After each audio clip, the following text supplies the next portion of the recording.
حضرت جنید بغدادی دجلہ کے کنارے جا نکلے اور آپ کے شاگرد بھی تھے آپ کے ساتھ، تو وہاں بہلول ملے۔ بہلول ایک مجذوب تھے، تو کہا کہ چلیے ان سے ذرا بات کرتے ہیں۔ تو شاگردوں نے کہا یہ تو ایک دیوانہ شخص ہے اور آپ اس سے کیا ملیں گے، آپ اتنے پڑھے لکھے عالم اور اتنے بڑے فقیہ اور صوفی، اور ایک دیوانے شخص سے آپ ملیں گے؟ دنیا اس کو دیوانہ کہتی تھی، بہلول دیوانہ۔ لیکن سعدی بولے کہ سعدیہ نزدیک رائے عاشقاں، خلق مجنو نندو مجنو عاقل است، کہ اصل تو عاقل یہ لوگ ہیں۔ تو خیر حضرت جنید بغدادی گئے اور بہلول کو سلام کیا، کہا کہ آپ کون ہیں؟ تو کہا میں جنید بغدادی ہوں۔ تو کہا کیا کرتے ہو؟ کہا کہ میں پڑھنے پڑھانے کی ذمہ داریوں میں لگا ہوں۔ تو آپ نے فرمایا کہ کھانے کے آداب جانتے ہو؟ تو کہا کہ ہاں، ہاتھ دھوئے جائیں، بسم اللہ شریف پڑھی جائے، چھوٹا لقمہ لیا جائے اور چبا چبا کے کھایا جائے، اور اس کے بعد الحمدللہ کہا جائے۔ تو بہلول کہنے لگا کہ میں تو آپ کو بہت بڑا عالم سمجھتا تھا، آپ تو کھانے کے ادب کو بھی نہیں جانتے۔ اور اپنا کپڑا اٹھایا، جھاڑا اور ایک جانب چل دیے۔ شاگردوں نے کہا ہم نے آپ کو کہا تھا کہ اس شخص کے پیچھے جانے کا کیا فائدہ، یہ تو دیوانہ شخص ہے۔ تو کہا نہیں میں اس کے پیچھے چلتا ہوں۔ پھر آپ اس کے پیچھے بھاگے۔ تو پھر بہلول نے پلٹ کے دیکھا، کہا کہ کون ہو؟ کہا کہ میں جنید ہوں، آپ کو ملنے آیا ہوں۔ تو آپ نے پھر ایک سوال کیا، گفتگو لمبی ہو جائے۔ تیسری مرتبہ بھی جب وہ اپنا دامن چاڑ کے گزرے تو پھر آپ آگے بڑھے۔ انہوں نے پوچھا کون ہو؟ انہوں نے کہا کہ میں ایک عام سا شخص ہوں، تو آپ کے پاس جو ہے وہ سیکھنے آیا ہوں۔ تو کہا کہ میں نے تم سے پوچھا تھا کہ کھانے کے آداب کیا ہیں، تو تم نے یہ بتایا تھا۔ کہا جی میں نے تو یہی پڑھا ہے اور میں نے یہی بتایا ہے۔ تو کہا کھانے کا سب سے پہلا ادب یہ ہے کہ لقمہ حلال کا ہو، باقی لقمے چھوٹے چھوٹے توڑ کے کھائے یا چبا چبا کے کھائے یا جو ہے وہ پانی پہلے پیے یا بعد میں پیے، کہا یہ باتیں بات کی ہے، سب سے پہلا ادب کھانے کا یہ ہے کہ لقمہ طیب ہو، لقمہ طاہر ہو، لقمہ پاکیزہ ہو۔ اللہ اکبر۔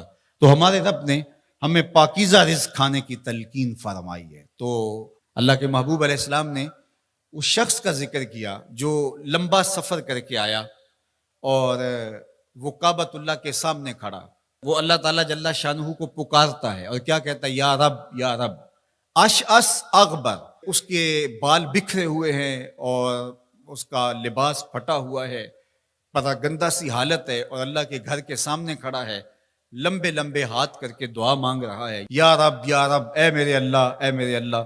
لیکن فرمایا وَمَطْعَمُهُ حَرَامٌ وَمَشْرَبُهُ حَرَامٌ وَمَلْبَسُهُ حَرَامٌ وَغُذِّيَ بِالْحَرَامِ فَأَنَّىٰ يُسْتَجَابُ لِذَٰلِكَ۔ فرمایا کہ اس نے جو کھایا ہے وہ حرام کا ہے، اس نے جو پیا ہے وہ حرام کا ہے، اس نے جو لباس پہنا ہے وہ حرام کا ہے۔ فرمایا اس کو جو غذا دی گئی ہے وہ غذا حرام کے مال سے اسے حاصل ہوئی تھی۔ فرمایا فَأَنَّىٰ يُسْتَجَابُ لِذَٰلِكَ۔ فرمایا مجھے بتاؤ کہ اس کی دعائیں کیسے قبول ہوں گی؟ وہ کعبۃ اللہ کے پردے کو تھام کے کھڑا ہے، ملتزم سے لپٹ کے رو رہا ہے، وہ حتیم میں کھڑا ہے، وہ کعبہ کے اندر بھی چلا گیا، کعبہ کی چھت پہ سقف بیت اللہ پہ بھی کھڑا ہے، مطاف میں کھڑا ہے، وہ حجر اسود کے ساتھ لپٹ کے دعائیں مانگ رہا ہے، مقام ابراہیم کے پاس کھڑا ہو کے دعائیں مانگ رہا ہے، یمد و یدہ، اس کے ہاتھ لمبے لمبے ہیں، یا رب کے کلمات اس کی زبان پہ ہیں، اور اشعث اغبر، غبار آلودہ بکھرے ہوئے اس کے بال ہیں، اور حالت پراگندہ ہے کہ کسی کو گزرتے ہوئے بھی ترس آ جائے، اور اللہ کے گھر میں کھڑا ہے تو وہ کیوں نہیں معاف کرے گا؟